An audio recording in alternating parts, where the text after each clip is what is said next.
You're listening to The Intellectual Investor, episode number 98, Resetting Defaults, written by Vitaliy and read by Elliot.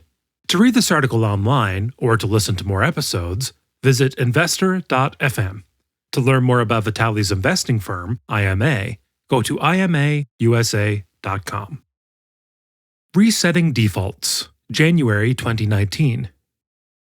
What I'm about to share with you is somewhat random drivel about a topic that has been very important to me in 2018.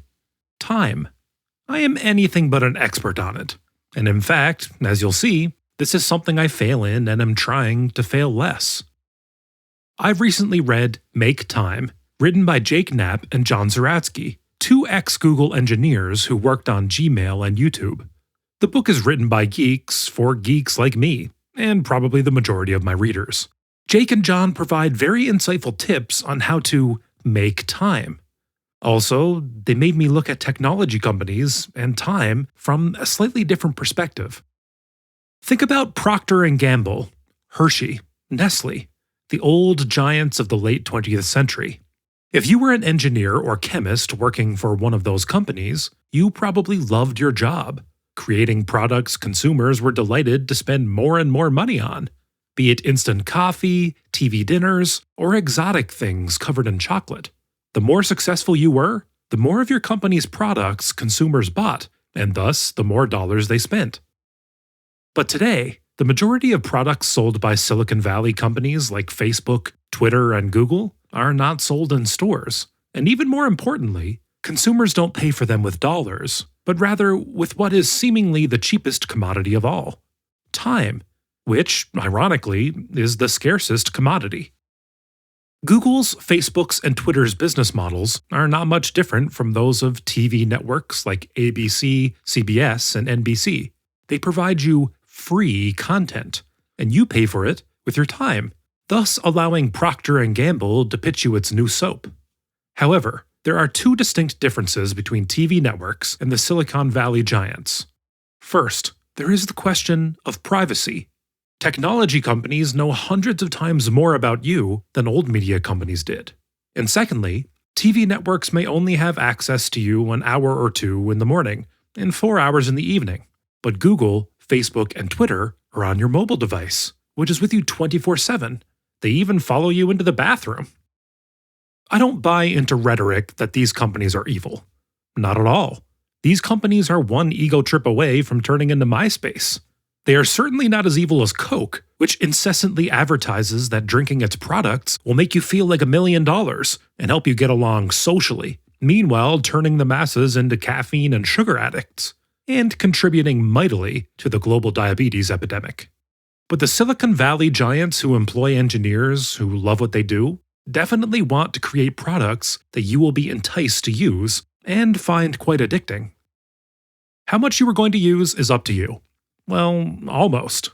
We'll get back to this in a second. The better the product, the more time you'll spend on it, and the deeper you'll get hooked. Again, the currency here is your time. I recently wrote an article about financial budgeting, link in the show notes, where I discuss that the core of budgeting is just prioritizing what is important to you. Instead of spending your money on autopilot, or mindlessly, on things you may or may not value, wise budgeting lets you proactively, mindfully prioritize what matters to you the most, whether it's an extra vacation a year or a new car every 3 years. The answer here is very personal and will vary from person to person.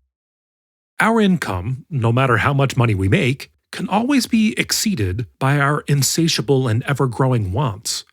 But if you are mindful and thoughtful about how you spend your money, it may actually bring you happiness by allowing you to fulfill your goals and dreams while also minimizing your anxiety or despair. Budgeting our time is no different, except that time is even more scarce than money.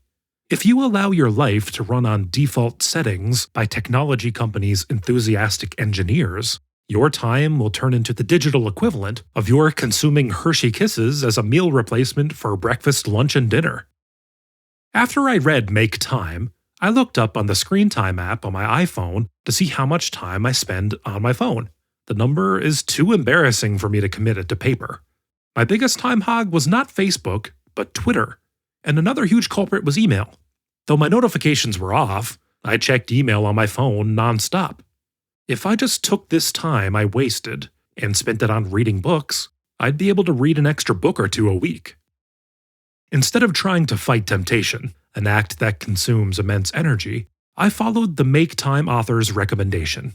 I uninstalled all my time and attention hogs from my iPhone. No more social networks or news. And more importantly, no email. I thought I'd miss all this. And yes, for a few days I caught myself reaching for my phone, just to realize that there was no need for me to do that, as I had nothing to check. A week later, I'm completely liberated.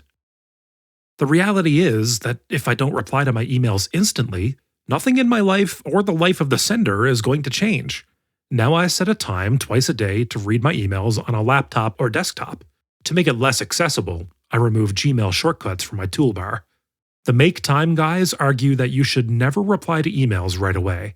This will condition people who email you that it's not an instant messenger app. I think they're right. We have a firm-wide policy at IMA to answer emails from clients the same business day. We at least acknowledge that we received their email, even if we don't have an answer yet. I get very few emails from clients, thus answering the same day is not an issue for me. But at the same time, I don't owe the same responsibility to every email that gets into my inbox. Thus, I reply to the rest of my emails when I can, sometimes weeks or months later. If you are on the non-receiving side of this, my apologies. Then there is the issue of internal communications at my firm. Over time, we found that it's easier to find talent globally, not just locally. Thus, our company has as many employees outside as in our global HQ in Denver. We also found that email is not a great tool for inter-office communication. So in 2018, we switched to Slack, a modern post-Microsoft communications platform. Yes, very millennial of us, I know. Slack allows us to divide our communications into channels. Channels are basically group chats for specific company functions. For instance, anyone at the firm who was involved in client services will be in the client services channel, and thus will see all related communications. We have a record of all pertinent communications stored in one place. I let Slack always run on my iPhone, but I set all channels on mute, other than the trading channel and direct messaging. I highly recommend to my readers the book Deep Work by Cal Newport, where he discusses creativity's biggest enemy, time fragmentation. For an intellectual, or probably any worker, to be effective and creative, we need to be able to focus for extended periods. Every time you are distracted and interrupted from what you are doing, even for 30 seconds, it costs you 10 to 20 minutes to get back on the concentration track. The default setting for the typical office environment maximizes time fragmentation. I have a friend who runs one of the largest investment firms in Canada. After reading Newport's book, she created a policy that from 9 a.m. to 11:30 a.m. is company-wide do not disturb time. This is when employees can focus without being interrupted. We are going to try implementing a version of this at IMA. The end of the year always feels like the right time to re-examine our lives. I am focusing on re-evaluating all default settings, whether set by inertia or by well-meaning engineers in Silicon Valley. Thank you for listening.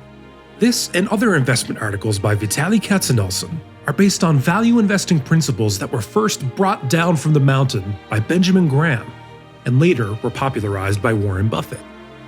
To learn more about these principles, visit investor.fm and listen to the first episode of this podcast, titled The 6 Commandments of Value Investing. To learn more about how Vitaliy's investment firm uses these principles to create low-risk, long-term oriented portfolios, visit imausa.com. Enjoy life and prosper.